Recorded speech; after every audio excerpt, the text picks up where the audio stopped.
বললাম সবচেয়ে নিকৃষ্ট দুটো অঙ্গ কাটো, আবার জিহ্বার এটা কেটে নিয়ে আসলাম। তো লোকমান বলতেছে জিহ্বা আর হৃদয় যদি শ্রেষ্ঠ হয়, কল্ব যদি শ্রেষ্ঠ হয়, এর চেয়ে শ্রেষ্ঠ অঙ্গ আর হতে পারে না। আর জিহ্বা আর কল্ব যদি খারাপ হয়, মানুষের মুখ আর হৃদয় যদি খারাপ হয়, এর চেয়ে নিকৃষ্ট অঙ্গ আর হতে পারে না। সে তো অবাক, তাই তো?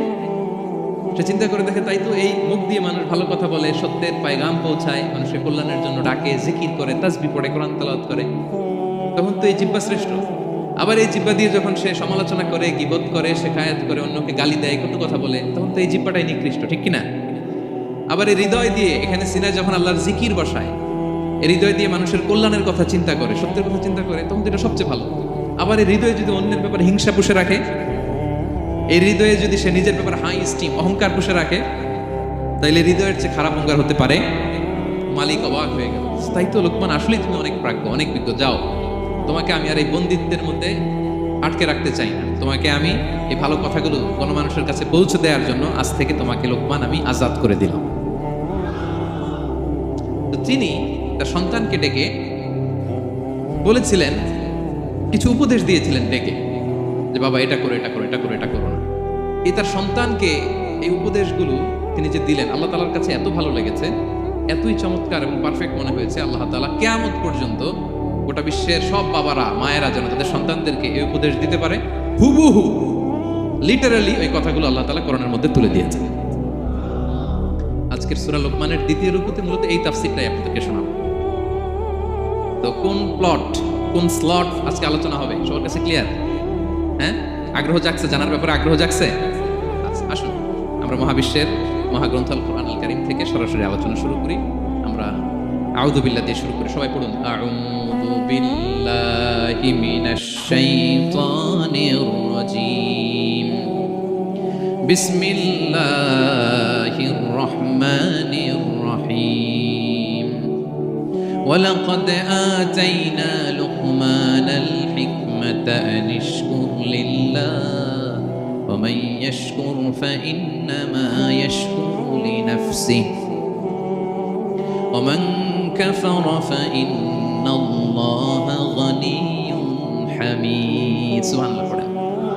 আল্লাহ তাআলা বলছেন, ওয়ালাকাদ আতাইনা লুকমানাল হিকমা, আমি লোকমানকে হিকমত দিয়েছি, প্রজ্ঞা দিয়েছি, আর বলেছি আনিশকুর লিল্লাহ, লোকমান আল্লাহ শুকরিয়া করো। ওয়া মান ইয়াশকুর ফাইন্নামা ইয়াশকুরু লিনাফসি, যে আল্লাহ শুকরিয়া করে সে তার নিজের জন্যই করে, এটা নিজের জন্যই ভালো। ওয়া মান কাফারা ফাইন্নাল্লাহা গানিয়্যুন হামিদ, আর যে শুকরিয়া করে না, নাশুকরি করে, অকৃতজ্ঞ হয়, তাহলে জেনে রেখো আল্লাহ তাআলা তিনি গানি, অমুখাপেক্ষী, তিনি হামিদ, সদা প্রশংসিত। সুবহানাল্লাহ পড়ে। তাহলে আল্লাহ তাআলা বললেন, আমি লোকমানকে প্রজ্ঞা দিয়েছি, হিকমত দিয়েছি। হিকমত, হিকমত শব্দের সাথে আপনারা পরিচিত আছেন না? আমি লোকমানকে হিকমত দিয়েছি, এটা অনেক দামি জিনিস, সবার থাকে না। হিকমত জিনিসটা কি? না, জ্ঞান হচ্ছে নলেজ, আর হিকমা হচ্ছে বাংলায় বলে প্রজ্ঞা, হ্যাঁ, ইংরেজিতে বলে উইজডম। দেখি কেউ বলতে পারে কিনা, একজন আমাকে শোনান দেখি হিকমতটা কি, দেখি কেউ কিছু বলতে পারেন কিনা। হিকমত মানে ক্ষমতা, একজন বলছে। আচ্ছা, আর অলৌকিক সামথিং, আর শক্তি, আর হ্যাঁ, এদিক থেকে যোগ্যতা, আর জ্ঞান। ঠিক আছে, আমার ভাইরা চেষ্টা করছে, আলহামদুলিল্লাহ। আচ্ছা, হিকমত আর ইলমের মধ্যে পার্থক্য আছে। হিকমা is something more than knowledge. আজকে শিখে যান, ইলম মানে যেটা জ্ঞান বা নলেজ, নলেজের সাথে যখন কমন সেন্স যুক্ত হয় তখন এটা হিকমা হয়ে যায়। সুবহানাল্লাহ কইতে বললেন না? নলেজ, নলেজ আর common sense, I repeat, knowledge আর কমন সেন্স ইকুয়াল টু হিকমা বা উইজডম। শুধু জ্ঞান থাকলেই হয় না, জ্ঞানটা কিভাবে আপনি অ্যাপ্রোচ করবেন, প্রচার করবেন, প্রেজেন্টেশন করবেন, উপস্থাপন করবেন, এটা জানার দরকার আছে না নাই? অনেকের অনেক জ্ঞান আছে, কিন্তু কিভাবে বলতে হয়, কতটুকু বলতে হয়, এটা জানে না, তাই না? তাহলে জ্ঞানকে কাজে লাগানোর যে মেকানিজম, যে কর্মকৌশল, এটার নাম হিকমা। আল্লাহ বলেছেন হিকমতের সাথে দাওয়াত দাও, উদউ ইলা সাবিলি রাব্বিকা বিল হিকমা, হিকমতের সাথে দাওয়াত দাও। নামাজ পড়া ফরজ, সবাই জানি না আমরা, এটারে বলে ইলম। কিন্তু নামাজটা কিভাবে পড়তে হয়, রুকু কেমনে দিতে হয়, সেজদা কেমনে করতে হয়, সালাম ফিরে কিভাবে এটা এক্সিট করতে হয়, এই পুরো মেকানিজমটা জানার নাম হিকমা। তাহলে knowledge plus common sense equal to হিকমা। জ্ঞান আর কমন সেন্স একসাথে যদি হয়, এটা উইজডম বা প্রজ্ঞা হিসেবে রিফ্লেক্ট করে। ওমান কাফারা ফাইন্নাল্লাহা গানিয়্যুন হামিদ, তিনি অমুখাপেক্ষী, তিনি কারো কাছে ঠেকে না, কিন্তু আমরা তার কাছে ঠেকা, ঠিক কিনা?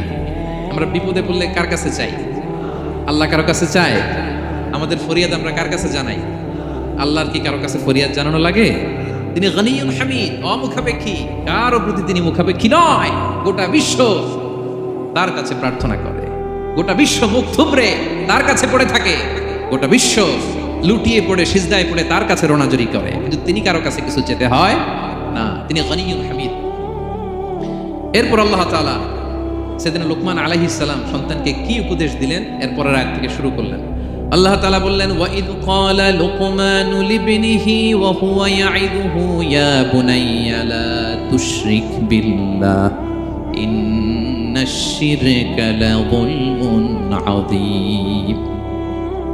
আল্লাহ বললেন, স্মরণ করুন সে সময়ের কথা যখন লোকমান তার সন্তানকে বলেছিল, কি অবস্থায়? ওয়া হুয়া ইয়াইদুহু, ওয়াজ করতেছিল, ছেলেকে নাসিহাত করতেছিল, কাউন্সেলিং করতেছিল।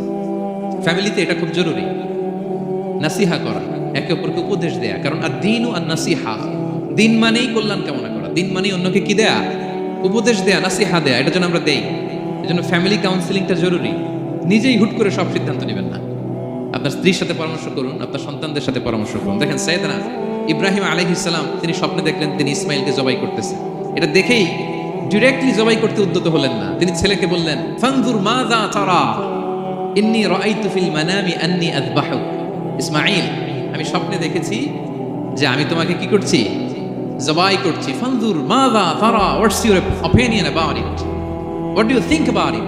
এবার বলো তোমার অপিনিয়ন কি, তুমি কি ভাবছো? আমি দেখেছি তোমাকে জবাই করছি, তোমার অপিনিয়ন বলো। দেখেন, যেমন বাবা তেমন ছেলে, বাপ কা বেটা সিপাহী কা ঘোড়া কুছ না হতো থোড়া থোড়া, সুবহানাল্লাহি ওয়া বিহামদি। যেমন বাবা তেমন ছেলে। ছেলে বলে, ইয়া আবাতি ফাআল মা তুমার, বাবা আপনি যা দেখেছেন তাই করেন। সাতাজিদুনি ইনশাআল্লাহু মিনাস সাবিরিন, আপনি অচিরে আমাকে ধৈর্যশীলদের অন্তর্ভুক্ত পাবেন। আল্লাহু আকবার। বাবা আপনি ভয় পাবেন না, বিচলিত হবেন না, আমার কারণে আপনি আল্লাহর কাছে লজ্জিত হবেন না। আপনি যেমনটি দেখেছেন তেমনটি করুন, ভয় পাবেন না, অচিরেই আপনি আমাকে ধৈর্যশীলদের অন্তর্ভুক্ত পাবেন। যেমন বাবা তেমন ছেলে, ঠিক তেমন রেসপন্স, ঠিক তেমন উত্তর। সাথে সাথে বললেন, বাবা আপনি ভয় পাবেন না, করুন। তো দেখেন, আল্লাহর নবী ইব্রাহিম আলাইহিস সালাম স্বপ্নে যেটা দেখেছেন আল্লাহর পক্ষ থেকে এসেছে। চাইলেই তো ছুরি চালাতে পারতেন, চালিয়েছেন? কি করছেন? পরামর্শ করেছেন, কাউন্সেলিং করেছেন। ফ্যামিলি কাউন্সেলিংটা খুবই জরুরি। This is the first and foremost reminder tonight. আজকের তাফসীর থেকে প্রথম রিমাইন্ডার এটা, যে বাসায় আমরা কাউন্সেলিং করব, বড় কোনো সিদ্ধান্ত নিতে গেলে পরামর্শ করব, যেমনটি নবী আলাইহিস সালাম ওনারা করেছেন, ঠিক কিনা? তাহলে সাইয়েদনা লুকমান আলাইহিস সালাম ছেলেকে উপদেশ দিচ্ছেন, আর উপদেশের ভাষা হতে হবে কোমল। দেখেন এখানে আল্লাহ তাআলা যেটা ব্যবহার করেছেন, ইয়া বুনাইয়া, যারা আরবি জানেন, বুনাইয়া শব্দটা কিন্তু সাধারণ শব্দ না। হ্যাঁ, ইবনুন থেকে বুনাই, মানে খুব আদর করে ছোট্ট বাচ্চাকে আমরা যেটা ডাকি, ও আমার কলিজার টুকরা সন্তান, ও আমার সোনামণি, হ্যাঁ, ও আমার ছোট্ট মণি, ও আমার বাজান, হ্যাঁ, ও আমার আব্বু। আর কি বলেন ছেলে মেয়েদেরকে আপনি? সায়া। কি এটার মানে কি? হ্যাঁ, ইংরেজিতে বললে ডার্লিং। আর ঠিক আছে, ডার্লিং কিন্তু সবাইরে বলা যায়, মানে যাকে আপনি লাভ করেন, ভালোবাসেন, আপনার ছেলেকে ডার্লিং বলতে পারেন, মেয়েকে বলতে পারেন, আপনার ওয়াইফকে বলতে পারেন, অন্য আবার অন্যান্য নারীদেরকে বলা যাবে না, স্ত্রী পর্যন্ত, হ্যাঁ, কাছের যারা, এদেরকে। তো মালয়েশিয়ান ভাষা তো আমি জানি না, মালয়েশিয়াতে যেটা বলে ওইটা দিয়ে ডাকবেন, খুব সোহাগ দিয়ে, আদর দিয়ে। কারণ নাসিহাতের ভাষা খুব কোমল হতে হয়। যে নাসিহাত হৃদয় নিংড়ানো মমতা দিয়ে বেরোয়, ওই নাসিহাত অন্যের হৃদয়ে যেয়ে টাচ করে। কথা বুঝতে পেরেছেন? যেটা হৃদয় নিংড়ানো ভালোবাসা থেকে বেরোয় নাসিহাত, সেটা আপনার ছেলের হৃদয়ে যেয়ে টাচ করবে, ক্লিক করবে। আর যদি রেগে মেগে আগুন হয়ে ওরে ধরেন, নামাজ পড়লি না কেন, এটা করলি কেন, এমনটা হইলো কেন, ও শুনবে? শুনবে না, বিগড়ে যাবে। দেখেন সাইয়েদনা মূসা আলাইহিস সালাম এবং সাইয়েদনা হারুন আলাইহিস সালাম দুজন মিলে যখন ফেরাউনকে দাওয়াত দিতে যাবেন, আল্লাহ বললেন, মূসা তোমার মেজাজ কিন্তু গরম, এই গরম মেজাজ নিয়ে ফেরাউনের দাওয়াত দিলে হবে? রব্বুল আলামিন বললেন, মূসা তোমার মেজাজ বড্ড গরম, কিন্তু তোমার জিহ্বাটা দিয়েছি আমি নরম। এই নরম জিহ্বা দিয়ে ফেরাউনের দরবারে যে যখন দাঁড়াবা, ফাকুলা লাহু কাওলান লাইয়িনান লাআল্লাহু ইয়াতাযাক্কারু আও ইয়াখশা। সুবহানাল্লাহ পড়েন।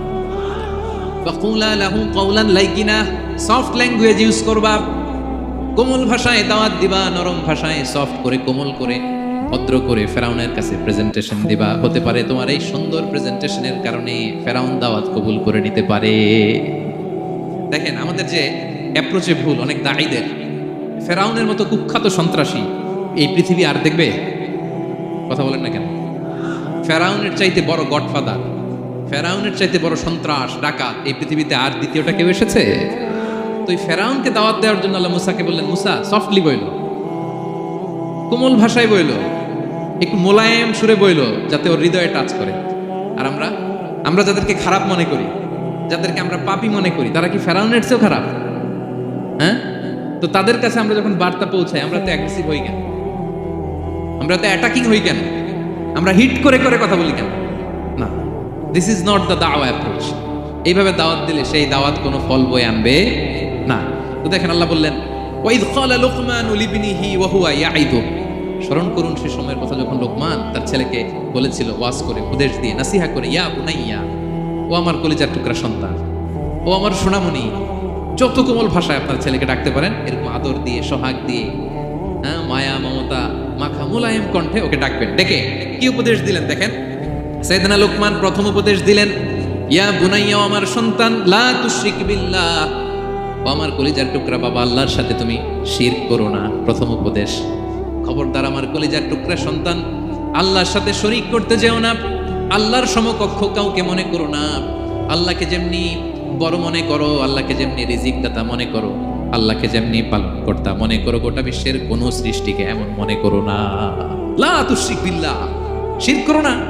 প্রথম অ্যাডভাইস দেখেন, প্রথম অ্যাডভাইসটা অনেক গুরুত্বপূর্ণ। সবচেয়ে জরুরিটা আগে বলতে হয়। কি বলেন? আগে বলতেছে লা তুশরিক বিল্লাহ, ও আমার সন্তান, আল্লাহর সাথে শরীক করো না, কারণ ইন্না শিরকা লা যুলমুন আযীম, আল্লাহর সাথে শিরক বড় পাপ, এটা হচ্ছে যুলমুন আযীম, অনেক বড় জুলুম, এটা মহাপাপ, এটা অনেক বড় জুলুম। শিরকের চাইতে বড় জুলুম আর হতে পারে? শিরকের চাইতে বড় জুলুম আর হতে পারে? কারণ এই জুলুম আপনি সৃষ্টি হয়ে করতেছেন কার প্রতি? বুঝে থাকলে উত্তর দেন। এই জুলুম আপনি সৃষ্টি হয়ে কার প্রতি করতেছেন?